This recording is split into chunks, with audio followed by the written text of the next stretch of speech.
You first put the placement stitches down and then lay your fabric batting on top, and then run the tack down stitch and cut away the excess outside the circle. Then you lay your front fabric right side up and make sure your placement stitches are all covered. If you have stretch in your fabric, you want it going horizontal. And then stitch the lines from the pumpkin and use a piece of topper to make sure that your face stitches have good quality in them. Pull away that topper.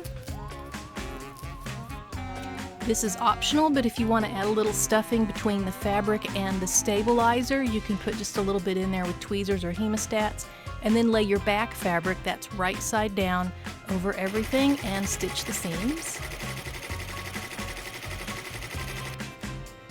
Then you cut out your pumpkin. If you're using a stretch fabric or something that's non-fray, you can cut very close to your seams. Just make sure you don't cut your stitching. Then turn it right side out. There's his face. That little tab at the bottom needs to stay tucked in. That'll help it sit flat. I'm gonna shoot some water on him to get rid of that extra stabilizer.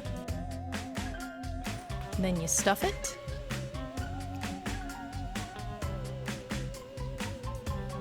Make sure you get the side seams stuffed very well. That'll give it a nice shape. Just push it all the way down on the side, and then a little piece of green fabric. I'm using some felt here. Any kind of shape works. I just roll it up and make that a stem.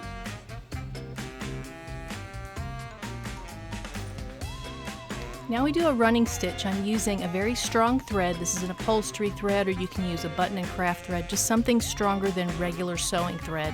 And I'm using a long doll needle. This is a 3-inch needle. The running stitch goes all the way around. I've got the front done. And then do the same thing in the back. And the back is easier. Just in and out, in and out. And then end the needle with it inside of the pumpkin, because we're going to pull on that string later. Then I tuck the little excess fabric inside, and you put the stem down in the middle. Now when we pull that thread and pull it as tight as you can, it'll pull the pumpkin closed. And then just take a few stitches through the stem and pumpkin just to secure everything. Now I'm going to tie a knot. Here's a special little trick for you. I go through the right loop and then through the left loop. And then don't drop your needle like I did. And then when you pull on that thread, that knot is right down at the surface. And then poke the needle through there, come out a couple of inches away, and that buries the thread inside. Just pull it tight and clip it, and the thread disappears. Pumpkin's all done.